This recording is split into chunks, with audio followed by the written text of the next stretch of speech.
In sports, we talk a lot about impact players who make a positive difference. When it comes to our state's economy, the North Carolina pork industry is a true MVP. Each year, the pork industry plays an important role in supporting rural communities across our state.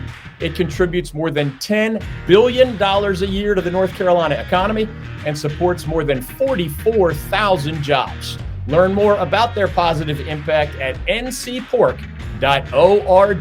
The North Carolina Pork Council, the foundational partner of the North Carolina Sports Network.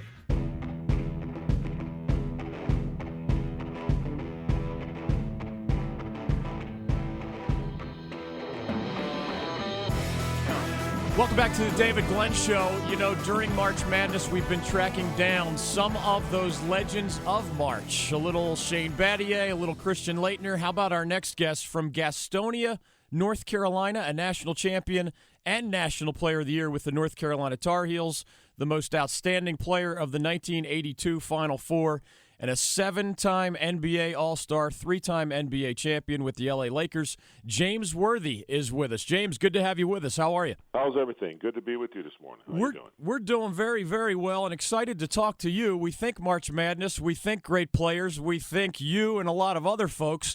Tell us this as a guy who won all those titles in the 1980s, a bunch with the Lakers and that one with the Tar Heels. What is different about that NCAA title where you're younger, you're roommates with these guys, you're students, you're friends, and at least it seems from the outside to be a little different than even those cutting down the nets in the NBA? It is a little different. I mean, the NCAA, there's nothing like it. I mean, you represent a college, you represent an alumni, and then it's a great event.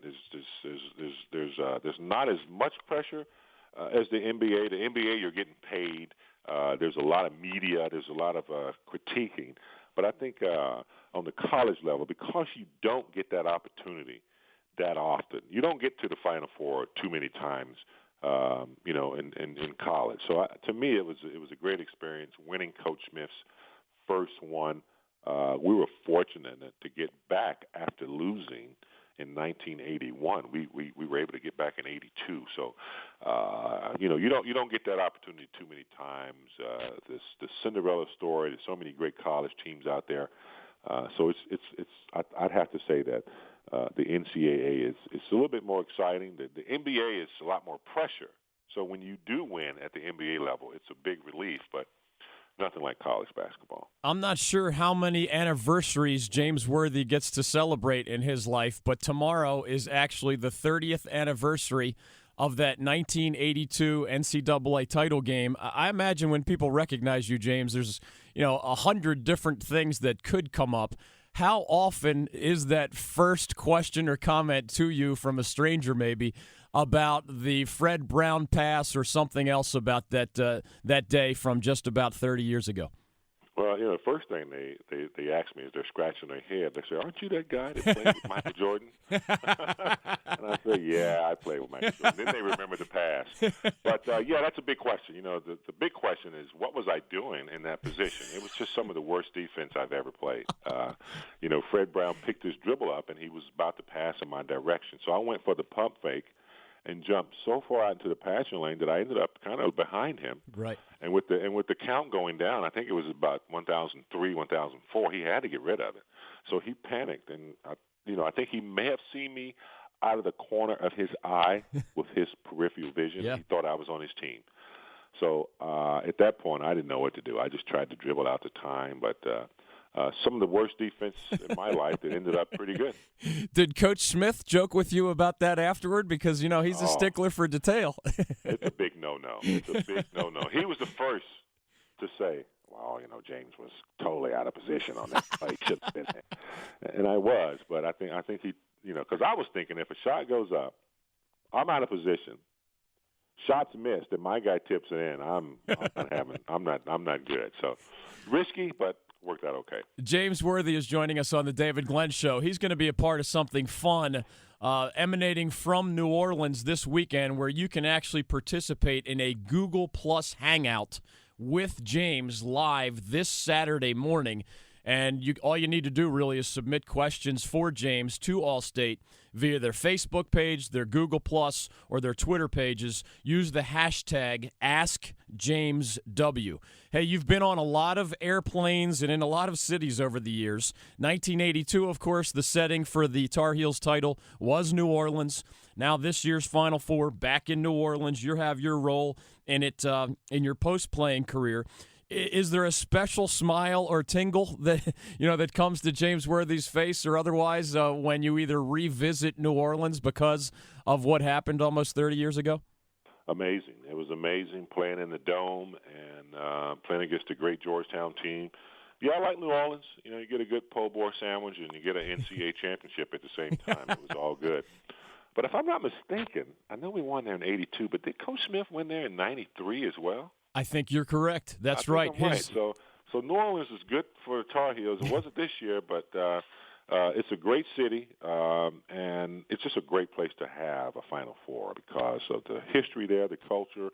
You get twofold. You get basketball and you get the history of New Orleans. So a great opportunity. We're going to be down there with the fans engaging at Bracket Town, and they're going to have a chance to win tickets to the BCS national game next year and the 2013 NCAA Final Four in Atlanta. So all of us who have been there and played or been a contributor, we know what it's like to be in the Final Four and what it represents. So Allstate has done a great job of recruiting myself, Derek Wittenberg. I think Dick Vitale is going to be down there. Yeah. Miles Simon, all the guys that have been involved in the NCAA. It'd be a great things for the fans, and I'm looking forward to some gumbo myself.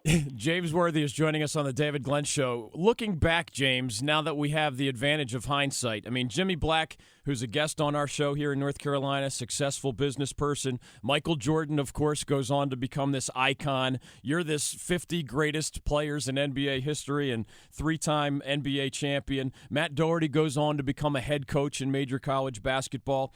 Give us a sense of what it was like at the time, before you could have possibly seen all this stuff unfold. What did you sense about Jimmy Black and Matt Doherty and Sam Perkins, of course, and Michael Jordan? Could you have possibly imagined that your lives would have unfolded the way they did? Well, you knew playing for Coach Smith that you were going to have an opportunity to be successful in whatever you did. I think when you look at Coach Smith players who never played professional basketball, and you see how successful they are, that was the key. Coach Smith used his platform to build citizens and good people. I knew Sam was going to play. I knew Michael would play. I thought Jimmy would play. Jimmy had a chance in New Jersey, but I knew whatever they did, that they were going to remember the philosophy and the consciousness that Coach Smith spread through us, and they were going to go on and be, good citizens. James Worthy with us on the David Glenn Show. This year's Final Four, James, in New Orleans, has two guys who have already won national championships in Rick Pitino and Bill Self, and two guys trying to get their first in Thad Matta and John Calipari. You brought it up a little bit earlier. I mean, today everybody thinks of Dean Smith as, one of the greatest basketball coaches and greatest minds in the history of the sport. What do you remember about that weight or that pressure that you guys carried in 1982 when a lot of people were describing Coach Smith as a great coach, but they were also saying at the time, that maybe he couldn't win the big one? Yeah, we have been hearing that for a while, and we're starting to get to the players because Coach Smith's the kind of coach that whenever he wins a game or whenever he wins something, it's always the players, and when he loses, it's always I didn't prepare my players to win. So he was starting to take a lot of heat, and that heat was starting to transfer to the players because we knew at the time Jimmy Black, we had a team meeting at the beginning of '82, and he brought it to our attention that we play, coach, and we play. So we have to go out and play. We made a commitment to win a championship that year. It's difficult. Yeah. You don't get back to the Final Four that often, especially back then when players weren't leaving school as early as they were staying around. So we had to get that monkey off of his back. So we took the pressure and transfer it to our team. And from that very first team meeting that Jimmy Black called at preseason, and we went through our training program and we stuck together, we played together, we even prayed together, and we did a lot of things to keep us close. So when we got to the New Orleans, we had been there before, so we weren't going to have the media distractions. We weren't going to have the family distractions of getting tickets. We had one thing in mind, and it wasn't easy to beat Georgetown. They were a deep team with a great center, but we knew we had to dig within, and we wanted to take that pressure off of Coach Smith, and we were able to do that. I got to know Coach Smith a little bit later in his career as a member of the media, and my guess is he would have never mentioned, the idea or the pressure of getting him his first NCAA title. But what about in the latter years, James? Did he ever open up, maybe years later and say, man, I'm glad we got that one because it made a lot of questions go away? You know what? Never. I've never heard the man swear, and I've never heard him say anything about winning anything personal. He just, he may have said, you did it. You guys did it. Without you, we couldn't have done it. Great university. We did it for the university. He never, ever would put himself on that pedestal. He's just that type of guy. I mean, he wouldn't have coached the game any different. He wouldn't have had any different response. He's just one of those human beings that loves life and loves to enroll people. As many things as you've done since your playing days with the Tar Heels, it seems like they're still part of your fabric. I mean, how much do you get to still follow them during the season, and how much are you still living and dying with your Tar Heels? Well, it started this year with the game against Michigan State on the Carrier out here in San Diego. That was, and I've been with them from the beginning. They lost Carolina lost Leslie McDonald. That hurt. They lost Dexter Strickland. That hurt us. Then they lost Kendall Marshall. So us alumni, we feel that. We were in the locker room. We know what's going on. Coach Williams was an assistant coach when I was there, and it's probably one of the biggest, best fraternities in college sports. I know a lot of guys go back to their prospective colleges, but nothing like Carolina. I'm out here with Mitch Kupchak, and you can't talk to Mitch Kupchak after Carolina loses a game. I'm a little bit more easy to deal with, but that's how involved we are. And I was back in Chapel Hill back in November and saw a couple of practices and saw them this weekend and this past weekend in St. Louis. So we're really close to the program, even though Coach Smith is not coaching anymore. We're still just as close. James Worthy, again, he's teaming with NCAA partner Allstate, promoting March Mayhem around this year's NCAA tournament. You can get selected to participate in a Google Plus Hangout with James live this Saturday morning. All you need to do is submit questions for James to Allstate through their Facebook, Google Plus, or Twitter pages. Use the hashtag AskJamesW. As we let you go, James, you're obviously making your living out there on the left coast. Everybody comes from somewhere, and you're this proud Gastonia, North Carolina guy, and we're live across the state here in North Carolina. How do you describe, what part of you this state or Gastonia or Chapel Hill still is, even as you make your life on the other side of the country? Well, I still keep a house in Gastonia, North Carolina, and my foundation is there, JamesWorthyFoundation.org. We do a lot with the military and homeless veteran women. I get back home quite a bit. I raise my kids out here in California.